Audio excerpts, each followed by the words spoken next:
नमस्कार कृषि विद्यार्थियों, मैं Himanshu Chaubisa agri study point पर आपका हार्दिक स्वागत है। आज का हमारा टॉपिक है वाटर होल्डिंग कैपेसिटी जल धारण क्षमता, जिसे हिंदी में कहते हैं। शुरू करते हैं हम आज की क्लास को।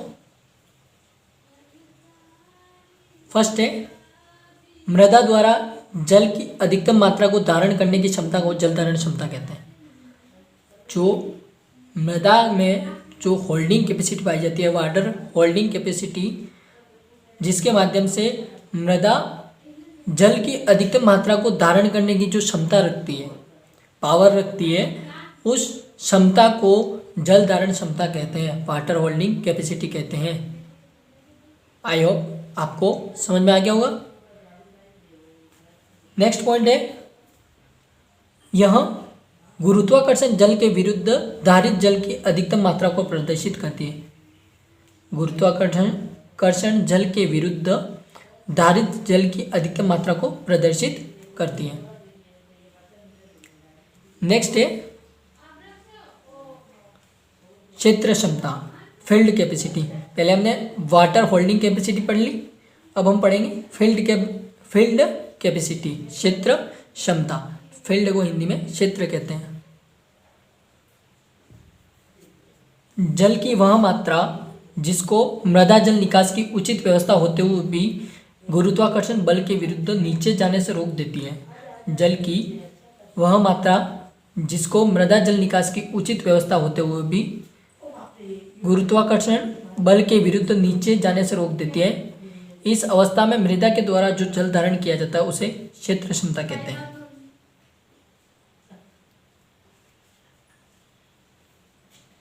इस अवस्था में मृदा के द्वारा जो जल धारण किया जाता है उसे क्षेत्र क्षमता कहते हैं।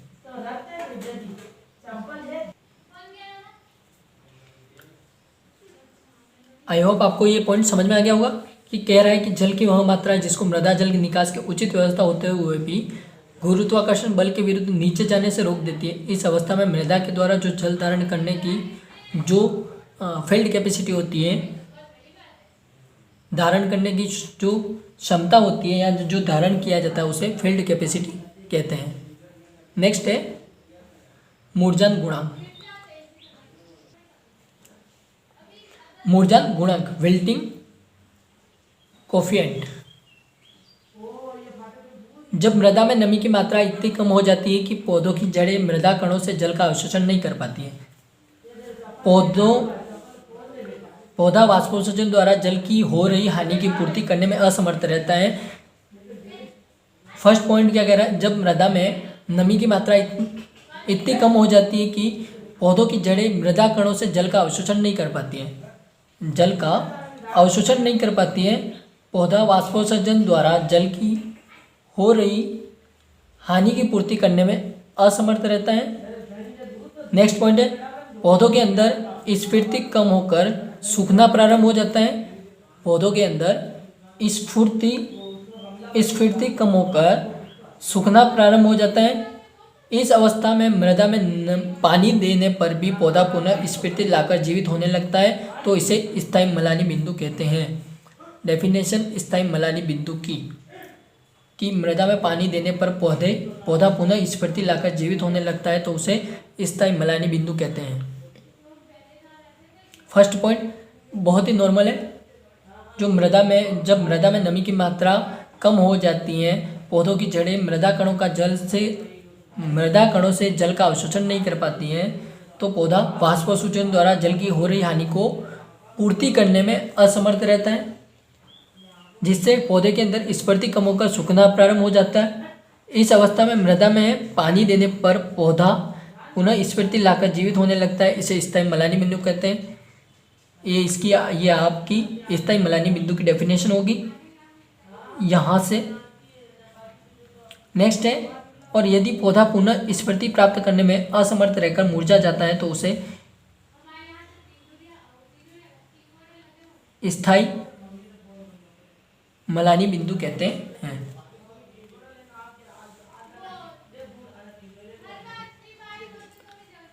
कि यदि पौधा पुनः स्फूर्ति प्राप्त करने में असमर्थ रहता है तो उसे स्थायी मलानी में, ऐसी अवस्था में मृदा में उपस्थित जल की प्रतिशत मात्रा को मूर्जन गुणक कहते हैं। डेफिनेशन ऑफ विल्टिंग कोफिशिएंट, ऐसी अवस्था में जब पौधा पुनः स्फूर्ति प्राप्त करने में असमर्थ रहता है और ऐसी अवस्था में जो मृदा में उपस्थित जल की जो प्रतिशत मात्रा होती है उसे विल्टिंग कोफिशिएंट कहते हैं। नेक्स्ट है अस्लांग बिंदु, स्टिकी पॉइंट। मृदा में नमी की वह प्रतिशत मात्रा जिस पर मृदा और लेप किसी दूसरे पदार्थ से चिपकना बंद कर देता है अस्लांग बिंदु कहलाता है। बहुत ही इंपॉर्टेंट पॉइंट है कि अस्लांग बिंदु किसे कहते हैं। तो मृदा में नमी की वह प्रतिशत मात्रा, यहाँ पर मात्रा लिख देना, जिस पर मृदा का जो लेप होता है, मृदा गीले होने पर लेप होता है पेस्ट, किसी दूसरे पदार्थ पर चिपकना बंद कर देता है तो उसे अस्लांग बिंदु कहते हैं। यहाँ तक आई होप आपको अच्छी तरह से समझ में आ गया होगा। आगे बढ़ते हैं। नेक्स्ट है न्यू टॉपिक, मृदा जल को प्रभावित करने वाले कारक, जिसमें पहला पॉइंट है मृदा गठन। बड़े कणों में बड़े आकार की रंध्र नलिकाएं होने से मृदा जल का प्रभाव तीव्र हो जाता है। पॉइंट को गौर करना, मैं क्या कहना चाहता हूँ, पॉइंट क्या कहना चाहता है, इसको सुनिएगा। बड़े कणों में बड़े आकार की रंध्र नलिकाएं होने से मृदा जल का प्रभाव तीव्र हो जाता है। जो बड़े कणों होते हैं उनमें बड़े आकार की रंध्र, पोर स्पेस में नलिकाएं जो होती है उनसे होने से मृदा जल का प्रभाव जो होता है वो तीव्र हो जाता है, जो उसकी स्पीड होती है वो बढ़ जाती है। नेक्स्ट है छोटे कण वाली मृदा में आर्द्रताग्राही जल का अधिशोषण अधिक होता है और इनमें केशिय जल की द्रुत गति होती है। इनमें छोटे कण वाली मृदा में आर्द्रताग्राही जल का अधिशोषण अधिक होता है और इनमें केशिय जल की द्रुत गति होती है। सेकंड है आर्द्रता। वायुमंडल में अधिक आर्द्रता होने पर मृदाओं में आर्द्रताग्राही जल की मात्रा बढ़ जाती है। पॉइंट क्या कहना चाह रहा है, अधिक आर्द्रता होने से आर्द्रताग्राही जो जल की मात्रा होती है वो बढ़ जाती है। समझ में आया। नेक्स्ट है मानसून के दिनों में शुष्क दिनों की अपेक्षा, मानसून के दिनों में शुष्क दिनों की अपेक्षा मृदा में आर्द्रताग्राही जल की प्रतिशत मात्रा अधिक होती है। पॉइंट को नोट कीजिएगा कि पॉइंट क्या कहना चाह रहा है। मानसून के दिनों में शुष्क दिनों की अपेक्षा मृदा आर्द्रताग्राही जल की प्रतिशत मात्रा अधिक होती है। नेक्स्ट है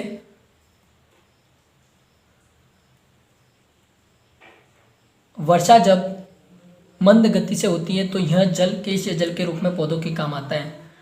वर्षा धीमी गति से होती है, मंद गति से होती है तो यह जल केशिय जल के रूप में पौधों के काम आता है। पॉइंट कहना चाह रहा है कि जब वर्षा धीमी गति से होती है तो यह जल केशिय जल के रूप में पौधों के काम आता है। नेक्स्ट पॉइंट है अधिक वर्षा होने पर जल समस्त रंध्रावकाशों में पोर स्पेस को संतृप्त करके, संतृप्त का मतलब संतृप्त और असंतृप्त दो प्रकार के होते हैं। संतृप्त में जो शुद्ध जल होता है, संतृप्त करके गुरुत्वाकर्षण के कारण भूमि की नीचे की तहों में चला जाता है और यह जल पौधों के लिए अनुपयोगी होता है। अधिक वर्षा होने पर जल समस्त रंध्रावकाशों पोर स्पेसों को संतृप्त करके गुरुत्वाकर्षण के कारण भूमि की नीचे की तहों में चला जाता है और यह जल पौधों के लिए अनुपयोगी होता है। नेक्स्ट है तीसरा पॉइंट, मृदा जल को प्रभावित करने वाले कारकों में मृदा संरचना। मृदा के कण पास पास व्यवस्थित होने पर जल के अंतःस्रवण प्लेटी एवं सबपुंजित मृदाओं में कम होता है। मृदा के कण पास पास व्यवस्थित होने पर जल की अंतःस्रवण प्लेटी एवं सबपुंजित मृदाओं में कम होता है। मृदा जल मृत्तिका मृदाओं में प्रायः जलाक्रांत स्थिति बनी रहती है। जो मृत्तिका मृदाएं होती है उनमें प्राय वाटर होल्डिंग कैपेसिटी की स्थिति बनी रहती है। नेक्स्ट है अच्छी दानेदार मृदाओं में केशिय जल की पर्याप्त मात्रा पौधों को उपलब्ध होती रहती है। अच्छी दानेदार मृदाओं में केशिया जल की पर्याप्त मात्रा पौधों को उपलब्ध होती रहती है। नेक्स्ट है तापमान, टेम्परेचर। तापमान में कमी होने पर केशिया जल की मात्रा में वृद्धि होती है। पॉइंट कहना चाह रहा है कि यदि टेम्परेचर लो होगा तो केशिया जल की मात्रा में बढ़ोतरी होगी, बढ़ेगा, और तापमान में वृद्धि होने पर केशिया जल की मात्रा में कमी आ जाएगी, और तापमान बढ़ेगा तो केशिया जल की मात्रा में कमी आ जाएगी, कम हो जाएगा केशिया जल। पॉइंट पहले कह रहा है कि तापमान में कमी होगी तो केशिया जल की मात्रा बढ़ेगी। सेकंड बार कह रहा है कि तापमान में वृद्धि होगी, तापमान बढ़ेगा तो केशिया जल की मात्रा में कमी आ जाती है। समझ में आ गया? आगे बढ़ते हैं। नेक्स्ट है जीवांश पदार्थ, ऑर्गेनिक मैटर। मृदा में जीवांश पदार्थ की उपस्थिति से केशिया क्षमता में वृद्धि होती है। मृदा में जितना जीवांश पदार्थ अधिक होगा, उपस्थिति उसकी अधिक होगी, उतनी ही केशिया क्षमता में वृद्धि होगी। Point clear? अतः अधिक जीवांश पदार्थ वाली मृदा की जल धारण क्षमता अधिक होती है, जिसमें ऑर्गेनिक मैटर अधिक पाया जाएगा, उसमें जल धारण वाटर होल्डिंग कैपेसिटी अधिक होती है। समझ में आ गया आपको? आई होप कि मृदा में जीवांश पदार्थ की उपस्थिति से केशिया क्षमता में वृद्धि होती है, और अधिक जीवांश पदार्थ वाली मृदाओं में जल धारण क्षमता अधिक होती है।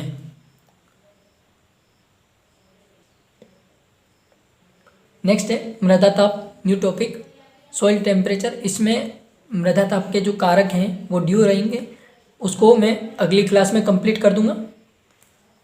फिलहाल तो अभी मृदा ताप और मृदा ताप का महत्व, ये 2 पॉइंट हैं जो टॉपिक हैं, इनको डिटेल में डिस्कस कर लेते हैं। बाकी जो मृदा ताप के जो कारक हैं उनको अगली क्लास में आपको मैं कंप्लीट करवा दूंगा।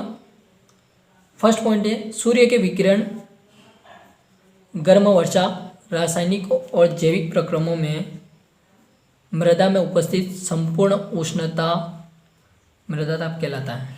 सूर्य के विकिरण, गर्म वर्षा, रासायनिक और जैविक प्रक्रमों से मृदा में उपस्थित संपूर्ण उष्णता को मृदा ताप कहते हैं, सॉइल टेम्परेचर कहते हैं। समझ में आ गया होगा आपको यहाँ तक? नेक्स्ट है दूसरा पॉइंट कह रहा है कि मृदा ताप, आर्द्रता, वातन, संरचना, सूक्ष्म जीव, जीवांश पदार्थों के अपघटन तथा पोषक तत्वों की उपलब्धता को प्रभावित करता है। मृदा ताप सॉइल टेम्परेचर, आर्द्रता, वातन, संरचना, सूक्ष्म जीव, जीवांश पदार्थों के अपघटन तथा पोषक तत्वों की उपलब्धता को प्रभावित करता है। पॉइंट सिंपल सा है कि मृदा ताप जो होता है, सॉइल टेम्परेचर, वो आर्द्रता, क्लाइमेट, वातन, संरचना, स्ट्रक्चर, सूक्ष्म जीव, माइक्रो सूक्ष्म जीव, जीवांश पदार्थों के अपघटन तथा पोषक तत्वों की उपलब्धता को प्रभावित करता है। नेक्स्ट पॉइंट कह रहा है कि अतः मृदा ताप पौधों की वृद्धि के लिए महत्वपूर्ण कारक है। Soil temperature is very important of plant growth. समझ रहे हो कि soil temperature is very important of plant growth. मृदा ताप पौधों की वृद्धि के लिए महत्वपूर्ण कारक हैं। यहाँ तक आपको समझ में आ गया होगा। अब अपन मृदा ताप को,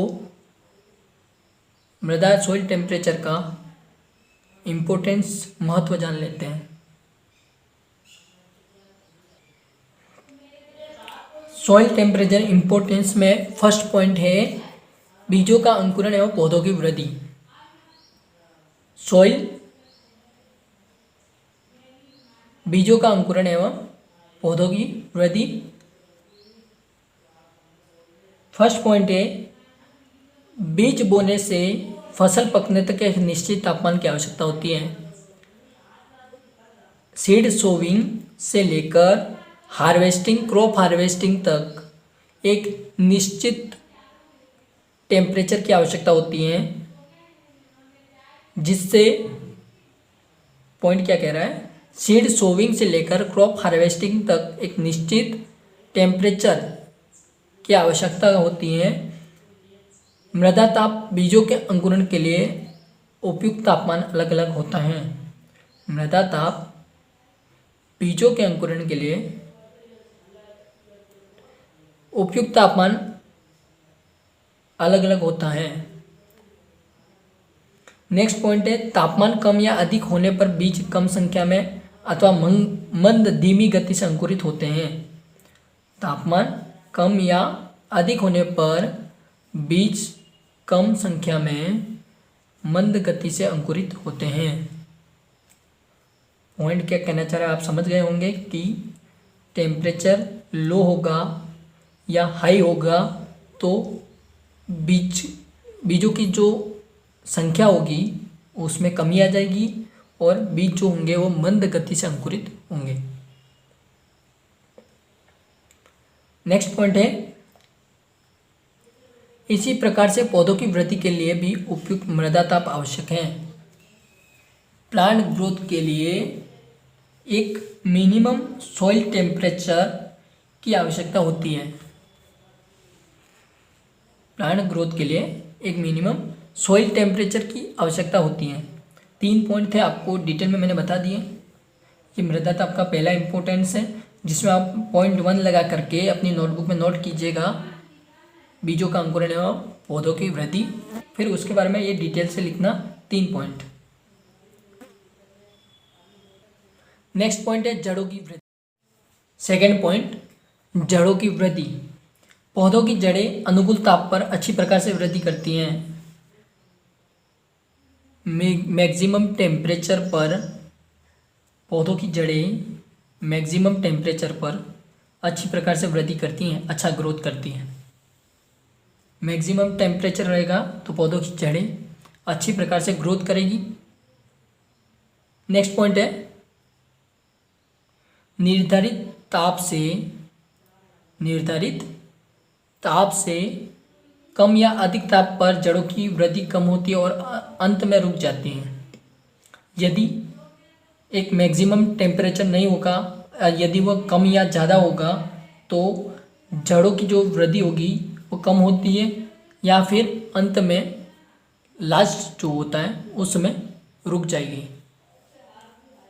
आई होप आपको सेकेंड पॉइंट जड़ों की वृद्धि समझ में आ गया होगा। नेक्स्ट है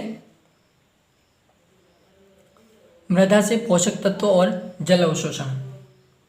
थर्ड पॉइंट है मृदा से पोषक तत्व और जल अवशोषण।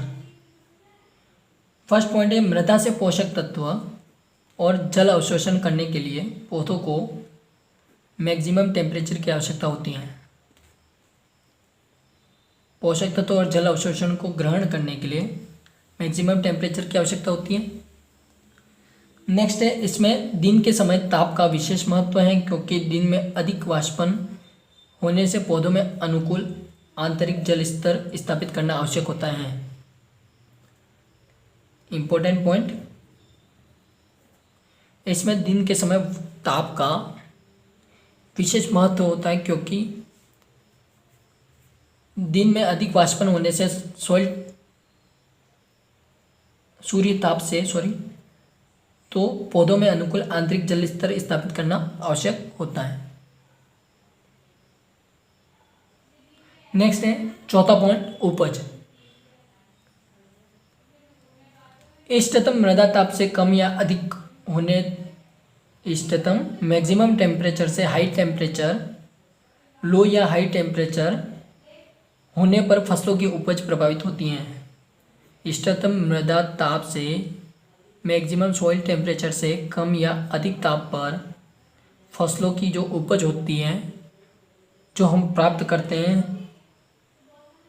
वो प्रभावित होती हैं या फिर उपज में कमी आ जाती है। जिससे ये किस कारण से होता है, सॉइल टेम्परेचर के कारण से होता है। यदि वो अधिक या कम होगा तो उपज में कमी आ जाएगी। नेक्स्ट है, उदाहरण के तौर पर आलू में कंद बनने के लिए मृदा में उपयुक्त तापमान 17 डिग्री सेल्सियस तथा 29 डिग्री सेल्सियस से अधिक मृदा ताप होने पर कंद बनना बंद हो जाता है।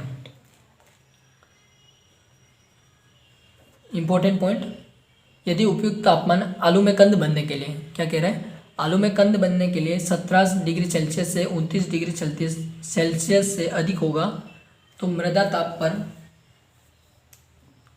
कंद बनना बंद हो जाता है। नेक्स्ट है,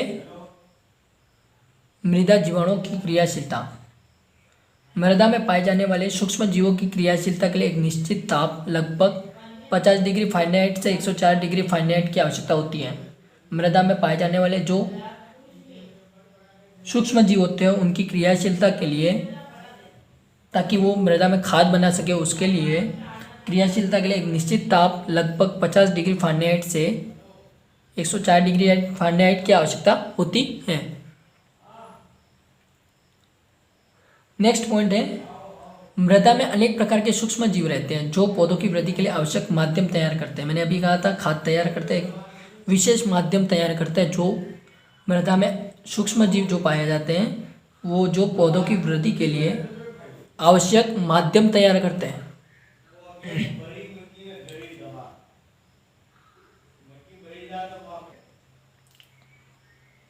6 पॉइंट है, कार्बनिक पदार्थों का विच्छेदन। जीवांश पदार्थों का अपघटन भी मृदा ताप द्वारा नियंत्रित किया जाता है। सामान्यतः कार्बनिक पदार्थों का विच्छेदन 45 डिग्री सेल्सियस से 45 डिग्री सेल्सियस से 98.6 डिग्री सेल्सियस के बीच होता है। 20 डिग्री सेल्सियस से 40 डिग्री सेल्सियस के बीच अमोनिया गैस तीव्र गति से उत्पन्न होती है। ये केमिस्ट्री का क्वेश्चन है कि अमोनिया गैस कौन से टेम्परेचर पर उत्पन्न होती है, तो 20 डिग्री से 40 डिग्री सेल्सियस के बीच अमोनिया गैस तीव्र गति से उत्पन्न होती है। मैंने आपको ही कहा था अभी कि मृदा ताप को प्रभावित करने वाले कारक मैं आपको अगली क्लास में कंप्लीट करवा दूंगा, अभी किसी कारणवश ड्यू रहेंगे। मिलते हैं अगली क्लास में। Thanks for watching. जय हिंद, जय भारत।